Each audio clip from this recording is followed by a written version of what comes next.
Hello everybody, welcome to my first video on this channel. That's called Ali or whatever, I don't know, that's what it's called for now. It's basically just my name. I don't know if I'll change it in the future, but yes, so this is kind of exciting. Welcome. This is the first impression you are getting of me. I'm sorry if I look a little bit crusty. I literally just woke up that not long ago. My hair is gross because I don't want to wash it until I go to the gym later, because that post-gym hair wash is everything. And I said, F it, I'm gonna film my first video to put on this channel, you know, and to tell you guys a little bit about who I am, what I'm doing, what I want to do, what I don't want to do, and yeah, if you like what you hear, yay, you can join the community of what will be.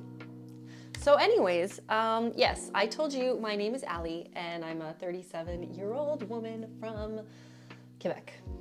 I say that with a frown because I travel a lot, so home is kind of like, you know, in a few different areas. I'll get to that. Okay, oh my God. So basically, I'm gonna give you guys like the short version, which might end up being the long version of like how I ended up here. So I was living in Montreal, doing my life in Montreal, you know, school, university, masters, all that kind of stuff, working with kids with special needs, specifically with autism, for the last 15 years. That's always what I've done. Always had a deep passion for fitness and movement, always loved moving my body and exercising, and just like, it just makes me feel effing good, which is like, you know, one of the pillars of what this channel is going to be, but I will get back to that. And anyways, so one day, a couple of years, well, many years back now, I was breaking off an engagement with somebody, actually. And usually what makes me feel better is taking care of myself. So going through breakups and shitty times in life, I'm a huge advocate for take care of you. So like move your body, exercise, because like the endorphins and all that are just so good for you. They heal. And I love trying new things. So I saw this like viral trampoline bounce video on Facebook, and it looked crazy. And then I did a quick Google if Montreal had any of that, and I did find a studio that offered those classes. And I said, yes, I'm gonna go. So I went, and because I had been crying for days and not eating or sleeping, I literally lasted 20 minutes before I thought I was gonna throw up. So I left the class. I never leave like fitness classes like that. I was dying, I couldn't. And then I went home and cried probably. And then I definitely wanted to go back. I even wrote to the instructor and apologized for leaving and letting her know that it wasn't because of the class, that I didn't like it, I was just not feeling well and so on. I felt so bad. So I intended on going back, which I did, and it was so much fun, okay? The music was great, the workout was amazing. It was like dancing on a trampoline. I love dancing, like, you know, go into the club. I mean, I don't really do that anymore, but go into the club and like dancing with my girls and all that stuff. And then I was living with my best friend. I moved in with her after this failed relationship. And she was the type of person that hated going to the gym. You know, she obviously was interested in like a healthy lifestyle and stuff, but she had a hard time being motivated to go to the gym and so on. It just like wasn't her thing, just like it's not a lot of people's things, you know? But she loved music and she loved dancing. So I said, you gotta come with me and try this class out. So she did. And even though it was like hard as shit for her, she freaking loved it. And then we just ended up going together all the time. And we loved it so much. The instructor was lacking a little bit of personality though, which just goes to show how great the bounce workout was, because if you're going to a class for the workout and not necessarily an instructor, that's saying something, because instructor energy is like everything. I'll talk about that in another video.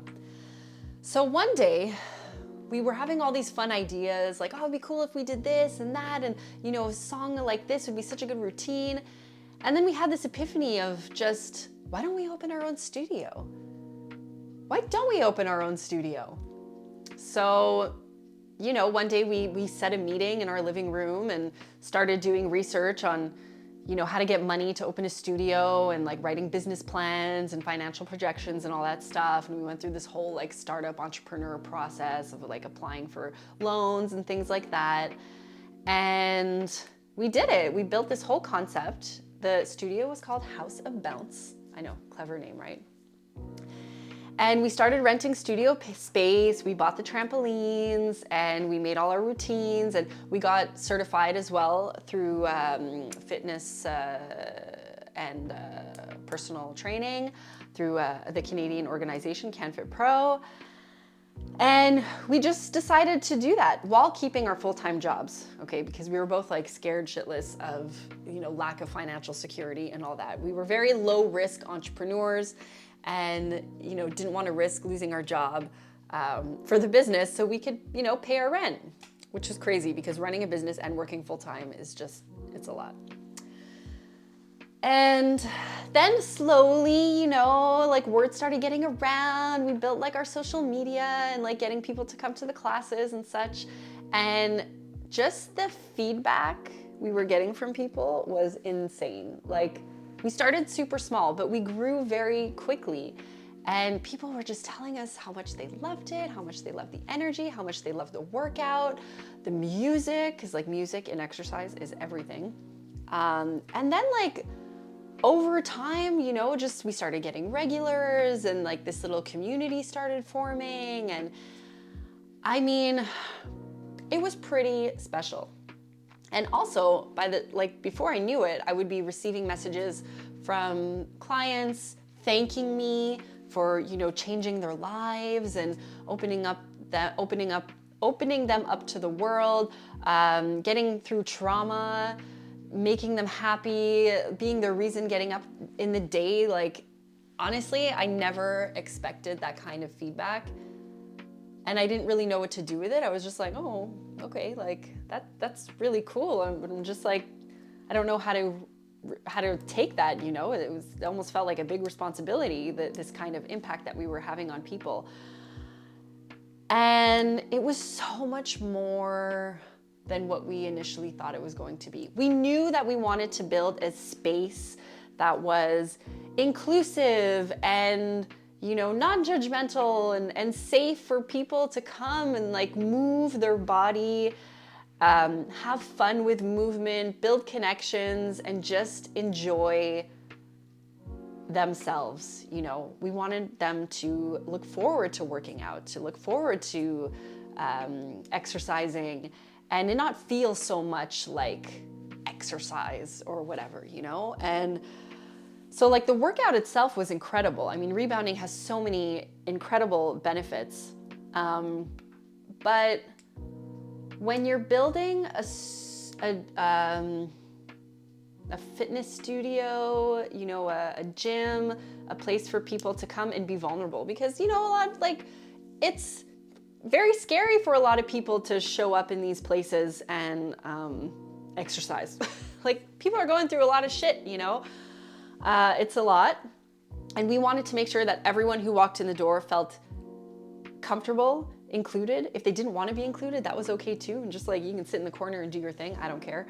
And just feel comfortable, safe, have fun, you know, get some good energy going. Like, honestly, it was so important for us. Like when you leave class, you're feeling freaking great. And that is one thing that is so important to me when it comes to movement and fitness. And that's why I do it, because honestly, it makes me just feel so good. Anything that was bad happening to me or feeling, or like negative, crazy, intrusive thoughts, when I move my body, it just like, my whole brain gets rewired, you know? It's pretty incredible. And we were so happy to provide a space for people to do that. It was just everything. Anyways, long story short, we did that for 6-7 years, and then COVID happened. So we had to pivot. You know, we pivoted online, and it was a bit more complicated for us because we had equipment. We had to deal with like equipment rentals and so on. And I remember like schlepping the trampolines and doing like Santa Claus and just like doing rounds to people's houses and dropping them off. And oh, it was like so much. and we figured out how to navigate online, you know, with streaming and stuff like that. But then it just like dealing with music and all the logistics, like, and the technical stuff was a lot. But we made it happen, you know, and our community was very grateful because obviously COVID was hard times. So it was really nice to have that. But over time, there was a lot of external factors that were contributing to, you know, being burnt out. Again, we were both working our full-time jobs. I was working more in my job during COVID. And we just started getting a little bit tired. We were losing a little bit of momentum. And another thing was, in terms of our business, even though from the outside people were like, wow, it's incredible what you're doing, like we were never making any money and our business model was awful. So in the long run, like that kind of thing isn't sustainable, you know? And we had so much trouble getting funding from, you know, grants and stuff like that. And it just like, there was an expiration date for sure in terms of like, actually, no, that's not even, well, that might have been the case. We actually had a big business move right before COVID happened where we like merged studios with this big store in like the center of town. It was incredible. And that was kind of like a turning point for us. We're like, wow, like we can make this happen. And then COVID happened and then like, just like out the window. So we never really had a chance to see what would have happened if that plan was, you know, was continued. And so, yes, we were both getting tired and burning out, and it was a weird time, you know, it was COVID. So we had to like take a realistic look at what we were doing and say, okay, like what are we doing? Like what's realistic? Is this sustainable? Do we want to do this? Like we were losing fire. And long story short, we decided to sell the business, you know, and we had a few people that were interested, clients that had turned instructors that were interested in taking it back on because they just loved it and it changed their lives so much. And I mean, it was so grateful that we had an opportunity to like present this business offer to them, you know, to carry on the torch. But unfortunately, for whatever reasons, that didn't work out. But someone did find value in what we were doing and did buy the business, which we were very proud of. And then for me personally, I was obviously very sad about that. And I was also going through a transition with my other job with working with children with autism, because I always loved what I did, but I was burning out. I was losing fuel or fumes, not fumes. I was losing fire. And I felt inside that I needed a change. I needed a transition. I felt like I needed to refill my own cup. I had spent the last X amount of years like giving myself to people because that's who I am. I'm just like a natural caretaker. I always kind of think about other people and just put them before me, you know, with House of Balance, with the business in terms of like showing up with this energy. You know, people were coming to class because they wanted this certain experience that I was providing for them. And then, you know, working with children with autism, you're never offline. Like you're there 100% of the time for them. So yeah, and then I decided to take a trip to the north of Quebec.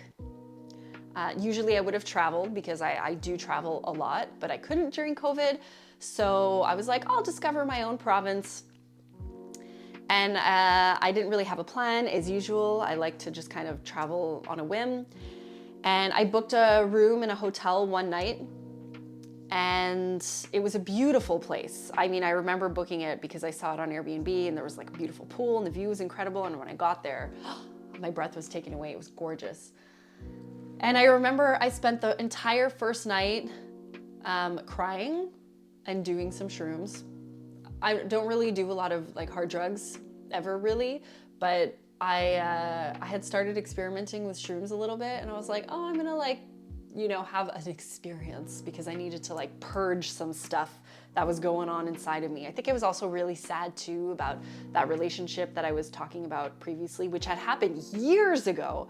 But I can be quite introverted and not really talk about my feelings that much. I can be quite avoidant, so I had suppressed a lot of things that were just kind of brewing in me.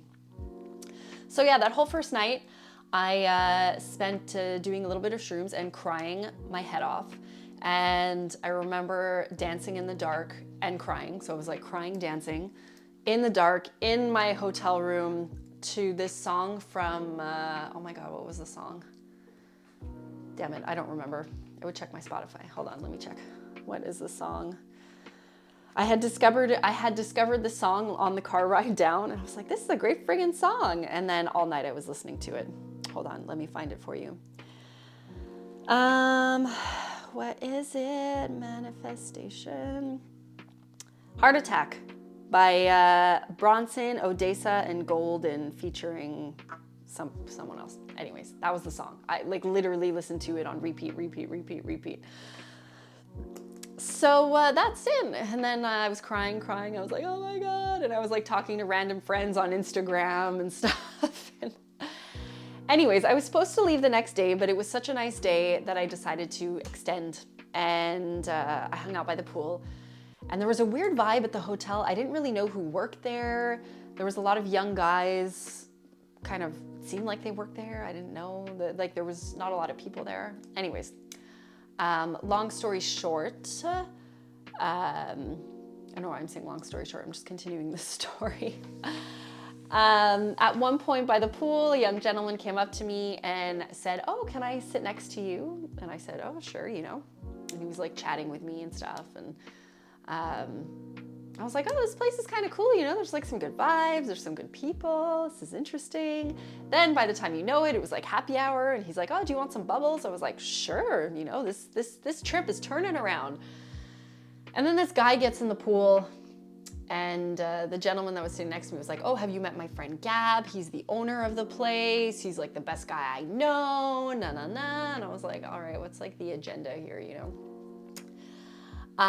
Anyways, so the night went on. We ended up all like buying food and drinks and having like this campfire party. And like the night turned out great, you know, from the night before. And I remember sitting next to Gab and talking to him, and we were talking about business and this and that. And I was telling him like, you know, the position I was in, I didn't know what to do with my life. I wanted to transition, but I didn't know what to do, and this and that. Anyways, we ended up sleeping together. You know, I was like, F this, like, let's have fun. He kissed me by the fire, and I was like, you know what? I'm gonna have fun tonight. So yeah. And then I ended up staying there for like 4 or 5 days. Like I didn't leave. And then I just went back to Montreal. But we stayed in touch. Just checking what time it is. I don't want to make this video too long. We kept in touch. And yeah. So after a couple of months, he said to me, why don't you come and work at the hotel with me? And I said, no thanks. That is like way too close for comfort. We just met, we're dating, we would be living together, sleeping together, working together. That sounds like way too much. But then after many conversations and many contingency plans, like if it doesn't work, what do we do? And so on, I decided to bite the bullet and do it. So I quit my job with kids with autism and I moved to Charlevoix. And that was really hard for me. I had a very close relationship with the family I was working with. It was very emotional, but we are still very close today. We're like family. But yeah, it was tough. But then I moved to Charlevoix and I embarked on this journey of like helping him run the hotel, you know? And part of the deal was like, let's work together, and you could figure out what you want to do, you know, in the meantime, and if you want to continue working together, we can. If you want to stop and like do something else, that's okay too. But then I just got consumed with the hotel stuff and everything because it's so much work. It was so much work. And then we went to Mexico and we started a new project there, which was also very consuming. And then I was starting to really feel the itch to like get something on my own and do something on my own because I had been so consumed with like his projects, which were great. But I really felt the urge to do something on my own. Like I felt like I wanted to have another business on my own or something like that. I don't know. And do something creative too. Like, you know, I love to cook, I love movement. Like I was like, I love talking about sex and relationships. Like him and I were going through you know, a time where we were experimenting, and I love talking about it because it helped me process, you know, the stuff that we were doing and going through.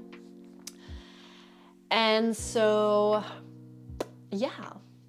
Then after many more travels, you know, because owning a hotel during low season, you can travel, yay. So, you know, I always loved traveling, and I always saw myself seeing the world. So we kept traveling and traveling and traveling. And then one day he was like, why don't you like start a YouTube channel? Because he had been wanting to start a YouTube channel or do some online digital project for many years. And I was like, I don't know, like, I don't really like being on camera that much. I'm shy, I'm introverted, I'm very insecure about talking to anybody, let alone like on the internet, because I always feel like I don't make sense when I talk. Then I was like, you know, it could be fun. I could do like cooking and talking about relationships and this and that, and you know, put my like creativity and my passions together and so on. So one day he was like, he pressed record, and I just did some like videos of me cooking in the kitchen, and it was kind of cool. And so I continued on that journey and started making more videos. At that time, I was really set on like talking about sex and relationships and cooking and doing some kind of like cooking show, but I couldn't do both things at the same time. So I just started talking to the camera about like familiar experiences and things that were kind of like easy for me to talk about at the time, some sexy things. And I put them on YouTube, and they got really popular real fast. And I wasn't expecting that at all, but some stuff went viral. Just stories about me talking about like some sexual experiences and so on. And I started developing a huge following, and I wasn't sure what to do with it because it was unexpected and it was mostly males. And it was a mix of like really genuine people who, you know, were really supportive and who had a lot to contribute and share. And then some who were just like, oh, like, show me your boobs, you know? And then people who were downright like hated me, you know, like, you're a slut, you're a whore, and all this stuff. And I didn't really know how to take it. I wasn't like insulted at those negative comments or anything. I actually thought they were kind of funny because it just showed me how like ignorant and closed-minded people can be. But that was it. And then I felt kind of stuck in this box that like, oh my God, I have this huge following now, and I have to like, you know, keep going, creating stuff and so on. And sometimes the process wasn't really fun for me anymore. And I put a lot of pressure on myself, and it didn't really feel aligned.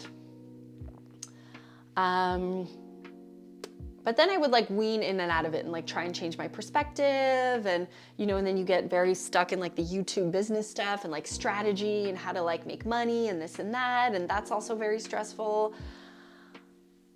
And like, it just, there's something about it that didn't always fill me up. I mean, I was like traveling and living like a really nice life. Like, I'm very happy in my relationship. I'm very grateful that I have these opportunities to see the world.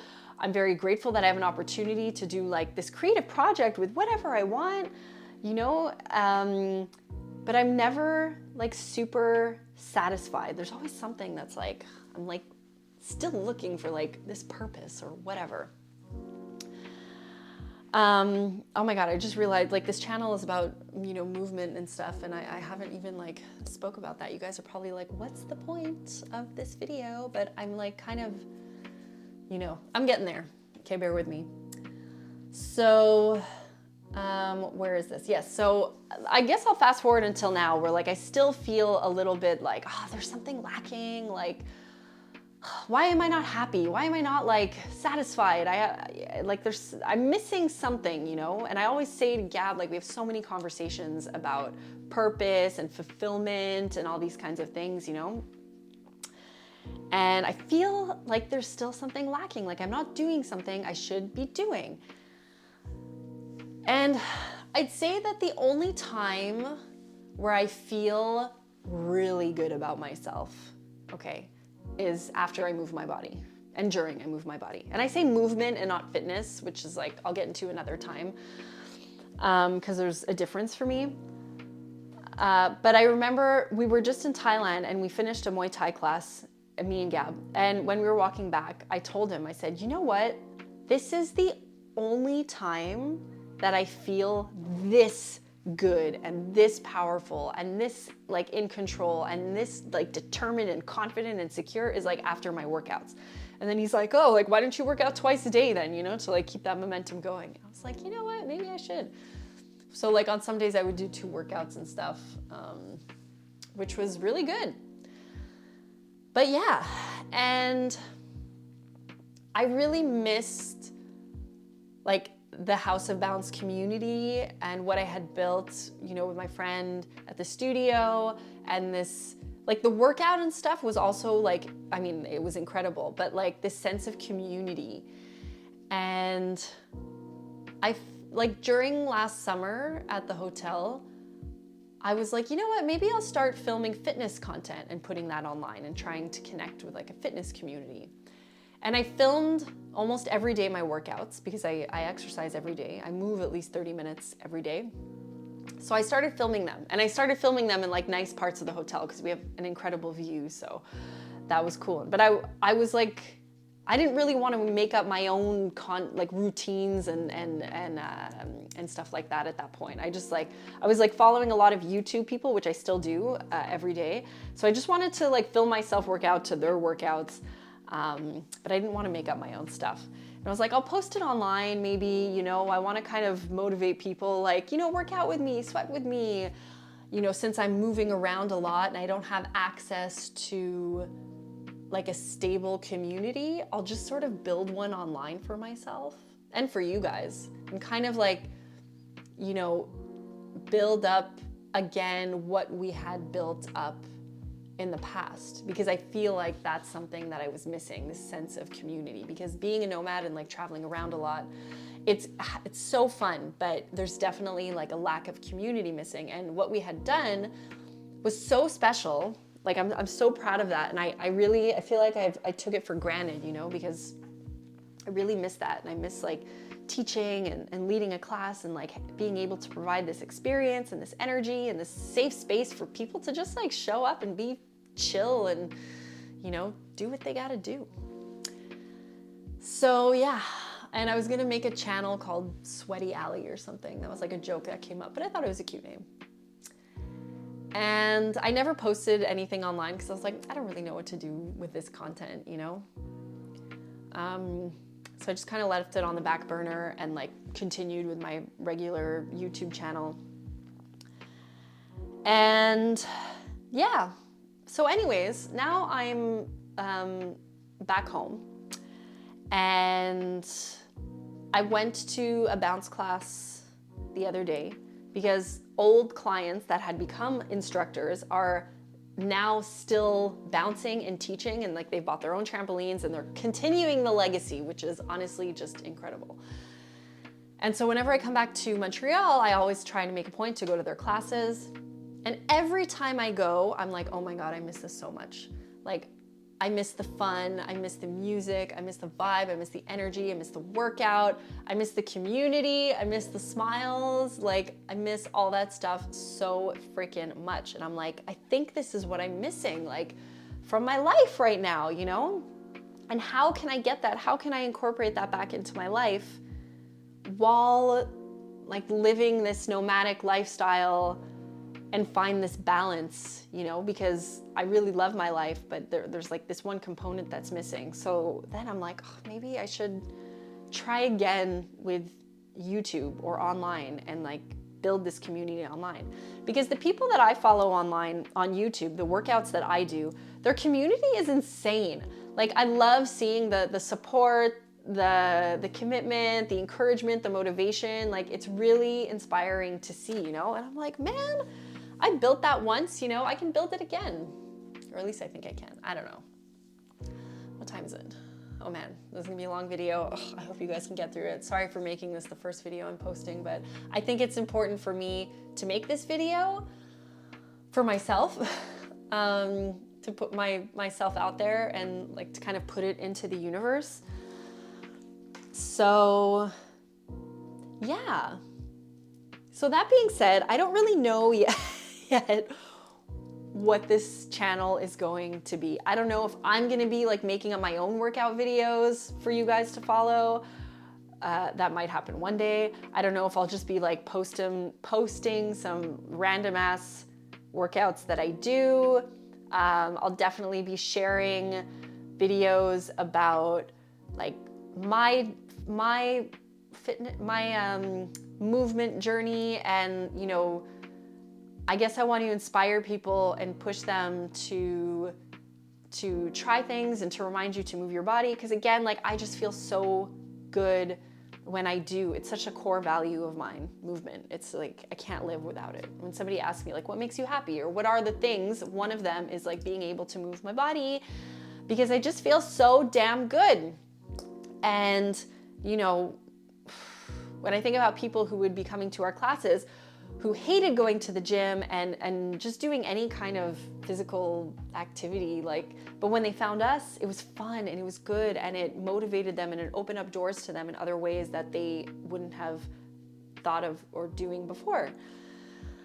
So I want to, you know, just share that, like share what I do, inspire others, motivate others, and also like have you guys motivate me too. You know, it's kind of like an accountability thing for me to just keep reminding myself of doing the things that make me happy, doing the things that make me feel good, keeping me aligned in life, and so on. So please hold me accountable. And also sharing, you know, the things that make me happy that come from movement, if that makes any sense. Because when I move, regardless of like what activity that I'm doing, like my brain, I feel, is the clearest in that moment. And I have all these ideas and I just want to like live better and be better. And there's so many things that I do following that, that enrich my life, that are so important. Like putting food into my mouth. I love to cook and feeding myself.